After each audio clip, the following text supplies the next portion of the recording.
Bonjour à tous, l'invité aujourd'hui c'est un gendarme qui a été viré, ce qui est un fait rarissime. Il s'appelle Jean-Hugues Matelli, il sort aujourd'hui un livre dans lequel il raconte son histoire, l'affaire Matelli. Bonjour. Bonjour. Merci d'être là. Le 25 mars dernier, vous recevez donc une lettre qui dit quoi ? Et effectivement, on me notifie un décret signé par le président de la République qui m'indique que je suis radié des cadres de l'armée de la République. Nicolas Sarkozy himself, qui signe de sa main. Himself, puisque c'est une compétence juridique du président de la République. D'accord. Vous êtes radié à vie, pourquoi alors ? Alors, pour avoir publié, fin 2008, un article en qualité de chercheur associé au CNRS, puisque je suis aussi docteur en sciences politiques et chercheur associé en laboratoire du CNRS, avec d'autres confrères du CNRS, un article critique, indiscutablement, sur le projet de rapprochement police-gendarmerie à l'intérieur. Ouais. Ça se passe comment, juste par parenthèse, le fait d'être à la fois gendarme et chercheur, la gendarmerie vous laisse du temps libre et vous pouvez faire les deux en même temps ? Alors, on ne me laisse pas du tout de temps libre, je n'en ai jamais demandé, je suis un gendarme, malheureusement, j'étais un gendarme à part entière, et en fait, l'activité de recherche est une activité accessoire que je fais sur un temps de loisirs, de vacances, parce que quelque part, c'est ma passion. Cette sanction de radiation, est-ce qu'elle avait déjà été prononcée dans le passé ? Alors, ça n'a jamais été prononcé dans toute l'armée de la République. Dans toute l'armée de la République, dans l'ensemble ? Sur 2 siècles. Pour manquement au devoir de réserve, c'est-à-dire pour une question de liberté d'expression. Par contre, bien sûr, il y a des militaires et des gendarmes qui sont radiés pour des faits graves, comme par exemple, ça peut arriver exceptionnellement, des gendarmes voleurs récidivistes ou des militaires qui ouvrent le feu par accident, qui blessent et qui tuent des gens qui ne sont pas engagés sur un théâtre opérationnel. Vous dites quoi quand vous ouvrez cette lettre ? Alors, elle vient à la suite d'une longue procédure disciplinaire. C'est pas une surprise. C'est pas totalement une surprise, mais pour autant, entre la fin de la procédure disciplinaire interne menée par des généraux de la direction générale et la décision du président de la République, s'était passé un long laps de temps, plusieurs mois, qui m'avait laissé espérer, ainsi que mes camarades au sens militaire de la région de Picardie, que finalement, la raison allait l'emporter. Cela dit, pas le cas. C'était pas la première fois que vous sortiez un petit peu des clous. Vous Non. aimiez depuis longtemps déjà jouer un peu avec la limite de la liberté d'expression. Alors c'est pas aimer jouer, mais il est indiscutable que je suis un gendarme atypique et qu'effectivement je me suis exprimé à différentes reprises avec des propos parfois effectivement critiques, parce que c'est aussi ma conception de l'armée de la République. L'armée de la République, pour moi, c'est pas l'armée rouge du temps de l'Union soviétique avec la ligne du parti et les commissaires politiques. L'armée de la République, ce sont des hommes et des femmes qui servent la France, les valeurs de la République, et qui devraient être en mesure d'intervenir un peu dans le débat public, parce que quelque part ça intéresse, à mon sens, les citoyens. Est-ce que votre hiérarchie vous avait dit attention, tu vas trop loin, ça va te tomber dessus, il faut que tu arrêtes maintenant ? Alors, pas dans ce sens-là. C'est-à-dire qu'effectivement, elle m'avait bien signifié que si je m'exprimais qualité de militaire de la gendarmerie, ça pouvait plus passer. Et c'est pour ça que dans les dernières publications, un bouquin Police des chiffres et des doutes en 2007 qui avait posé aucun problème, comme avec l'article en cause aujourd'hui, c'était très clairement mis qualité de chercheur associé du CNRS et la qualité d'officier de gendarmerie n'apparaissait pas. Justement pour qu'il n'y ait pas, alors c'est toujours embêtant intellectuellement, mais pour qu'il n'y ait pas de mise en avant du grade pour donner de la valeur à un propos, pour créer une polémique. Cette décision de radiation, vous la contestez naturellement. Le Conseil d'État a commencé à se prononcer dessus. Il a dit quoi ? Alors, le Conseil d'État s'est prononcé en référé, donc sous le signe de l'urgence, et il a suspendu l'ensemble des éléments du décret qui me sont matériellement défavorables. C'est-à-dire que je suis dans cette situation un peu extraordinaire, où la gendarmerie est condamnée à me payer et à me loger, mais à ne pas m'employer. Donc aujourd'hui, vous êtes nourri, blanchi, si on peut dire. Pas blanchi, mais presque. Alors que vous ne travaillez pas. Alors que je n'ai pas le droit de travailler, je ne peux pas porter l'uniforme, mais ce n'est qu'une situation provisoire dans l'attente de la décision au fond qui devrait intervenir dans les prochaines semaines, je pense. Vous avez demandé à rencontrer votre ministre de tutelle ? Non, je n'ai pas fait de demande particulière pour le rencontrer, sachant que mon ministre de tutelle est l'Intérieur, mais que le ministre de la Défense reste compétent. Dans la bataille juridique, c'est le ministère de la Défense qui pilote. C'est quoi la limite de la liberté d'expression d'après vous au sein de l'armée ? Alors, je pense Où est-ce qu'on place le curseur ? Oui, c'est toujours effectivement une question de curseur. Il n'est pas question de laisser une totale liberté d'expression dans tous les domaines. Je pense à des exemples étrangers comme le général McChrystal qui avait tenu des propos très désobligeants, nommément contre le vice-président américain. Voilà, ça à mon avis, c'est pas dans les... Il était en charge de l'Irak ou de l'Afghanistan, je ne sais plus. De l'Afghanistan, voilà. Mais parce que c'était un propos agressif contre des personnes. Et peut-être parce que aussi dans le cadre d'une conduite opérationnelle sur le terrain.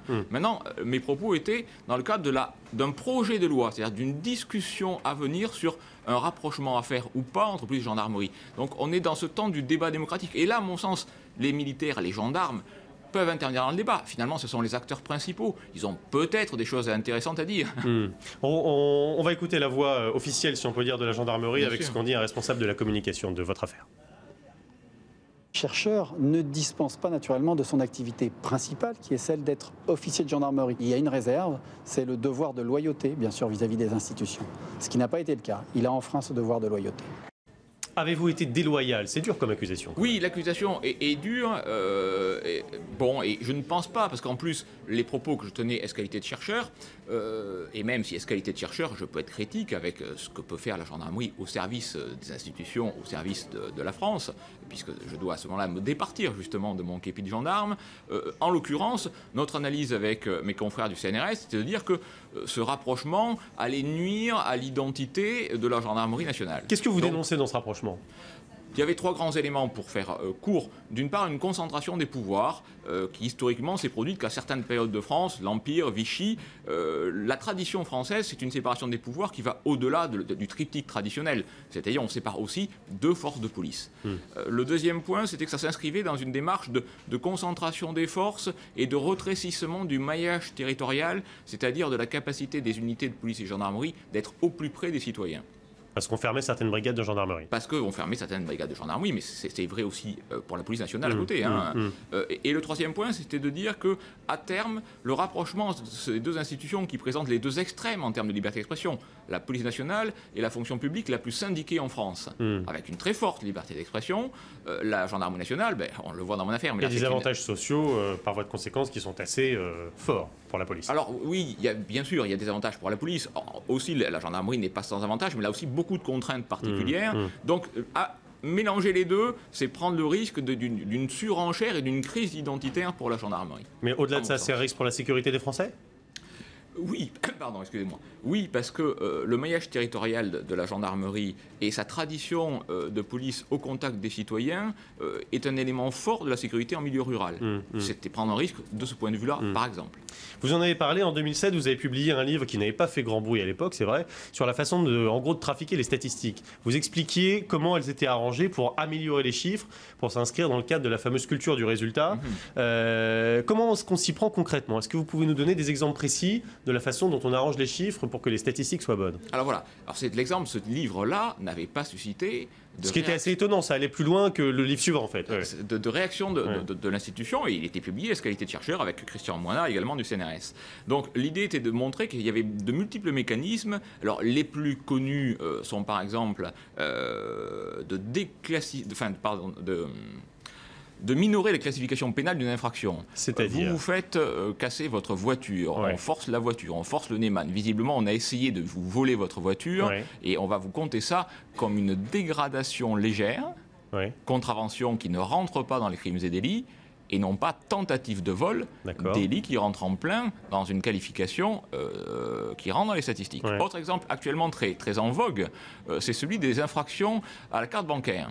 Les escroqueries à la carte bancaire, depuis peu de temps, c'est la fin 2009, s'est mis en place une nouvelle procédure où finalement les unités sont incitées à ne pas prendre les plaintes des citoyens qui se font escroquer sur Internet avec leur numéro de carte bancaire par exemple.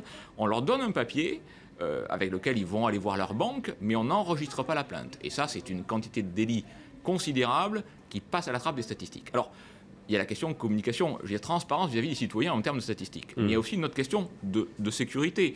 Si les forces de police et de gendarmerie n'ont plus de capacité d'évaluer ces phénomènes, ni de les poursuivre, puisque la plainte n'étant pas prise... Et ils ne sont pas incités à le faire. Oui, absolument. Si la plainte n'étant pas prise, il n'y aura pas de poursuite, il n'y aura pas d'enquête, il n'y aura pas d'action publique. Quelque part, c'est un pan de la délinquance qu'on se dit, on est aveugle, on ne veut plus le traiter. Je trouve que c'est dommage, l'essentiel c'est d'être transparent et de traiter les Expliquez-nous aussi la question des taux d'élucidation. C'est un curseur important pour les chiffres ministériels. On dit voilà, le taux d'élucidation il est beaucoup plus élevé qu'avant. Comment on fait pour améliorer ce chiffre-là de façon un petit peu biaisée? On avait noté en 2007, alors on s'était passé sur plus de 10 ans de statistiques, que police et gendarmerie, personne ne trouvait ça bizarre, élucidaient pendant des années et des années certaines infractions à des taux dépassant 100%. Ils trouvaient plus d'infractions résolues qu'ils en avaient constaté. C'était absolument magnifique, par exemple pour la contrefaçon, où on trouvait plus de 300% de taux de résolution. Alors l'intérêt, c'est que dans les chiffres globaux, là où vous êtes à 300%, mais vous aidez à résoudre les affaires où vous êtes beaucoup plus bas en taux de résolution. Alors comment on fait pour atteindre ces taux de 300%? C'est un codage statistique. Normalement, le code de statistique dit une affaire de contrefaçon, par exemple, c'est une barrette par dossier, par PV. Sauf que ce qui paraît logique, Ce qui paraît logique. Sauf que vous pouvez inciter à compter une barrette par dossier lorsque vous avez la plainte, et si plainte il y a, et ensuite, lorsque par contre vous trouvez des marchandises contrefaites, vous comptez une affaire résolue par petit Polo Lacoste, par exemple. D'accord. Donc évidemment, ça fait beaucoup. Si on en saisit 1000, par exemple, on va faire 1000 cas résolus. C'est ce qui incite également à arrêter massivement des prostituées ou bien des clandestins. Ça, forcément, c'est du flagrant délit, c'est tout de suite élucidé. Alors là, c'est un choix de stratégie. Là, on n'est pas du tout dans un arrangement sur les chiffres, on est dans un changement de stratégie, mais qui n'est pas forcément utile en termes de sécurité publique pour les citoyens. C'est effectivement, on se concentre sur ce qui est facile à faire. Mais ça donne de l'élucidation. Et ça donne de l'élucidation mécaniquement, absolument. C'est ça, voilà. Surtout qu'on va la relâcher, on le sait, on va la reprendre le lendemain. Mais d'un côté, on travaille un peu pour rien aussi. On ne va pas changer, malheureusement, le fait que c'est le plus vieux métier du monde et que d'une manière ou d'une autre, ça perdurera. Jean-Hugues Matelli, chaque jour on termine cette interview par un questionnaire. Réponse courte, s'il vous plaît. Avez-vous pensé à quitter la gendarmerie de votre fait? Non, parce que je suis très attaché à cette institution. La gendarmerie va-t-elle disparaître? À court terme, c'est absolument inenvisageable. Mais à long terme, si ces politiques se poursuivent, c'est possible. Si vous aviez Nicolas Sarkozy en face de vous aujourd'hui, vous lui diriez quoi? Il me semble, dans cette affaire, il y a eu pas assez de réflexion sur le sujet de ma radiation. C'est tout, vous ne seriez pas plus agressif que ça? Non, parce que je suis persuadé que le président n'a pas étudié le cas Matelli. Il a des charges bien plus lourdes dont il faut s'occuper. On lui a présenté un dossier. La France est-elle plus sûre aujourd'hui qu'en 2002? C'est très difficile à dire à cause de cette problématique des statistiques. C'est-à-dire qu'on manque de moyens de l'évaluer. Alors les enquêtes de victimation faites par l'ONDRP sont un moyen intéressant, mais qui n'est pas suffisant, ne serait-ce que parce que le panel n'est pas suffisamment large. Mais voilà, on manque d'évaluation vraiment indépendante. Êtes-vous de gauche? Non, je suis républicain. D'accord. Vous soutenez la grève sur les retraites? Je pense que d'une part, il faut mieux expliquer les enjeux, et d'autre part, il faut savoir faire des compromis et des concessions. Je pense que rester trop arc-bouté sur une position dure est difficile parce que ça crée de la distance entre le politique et le citoyen. Vous pourriez voter Nicolas Sarkozy en 2012, oui, non? Là, très franchement, je ne suis pas certain. Et enfin, dernière question, il faut avoir quoi à 50 ans pour se dire qu'on a réussi sa vie, Jean-Hugues Matelli? Alors, pas une montre d'une certaine marque, ça c'est très clair. Je pense qu'il faut penser qu'on a apporté quelque chose à l'édifice collectif. Eh bien, vous tentez de le faire avec ce livre, L'affaire Matelli, signé Jean-Hugues Matelli, un officier de gendarmerie radié par Sarkozy pour la première fois. Il parle, c'est la phrase en une du livre chez Jean-Claude Gauzévitch. Merci beaucoup d'être venu ce matin sur l'antenne de LCI. Tout de suite au journal.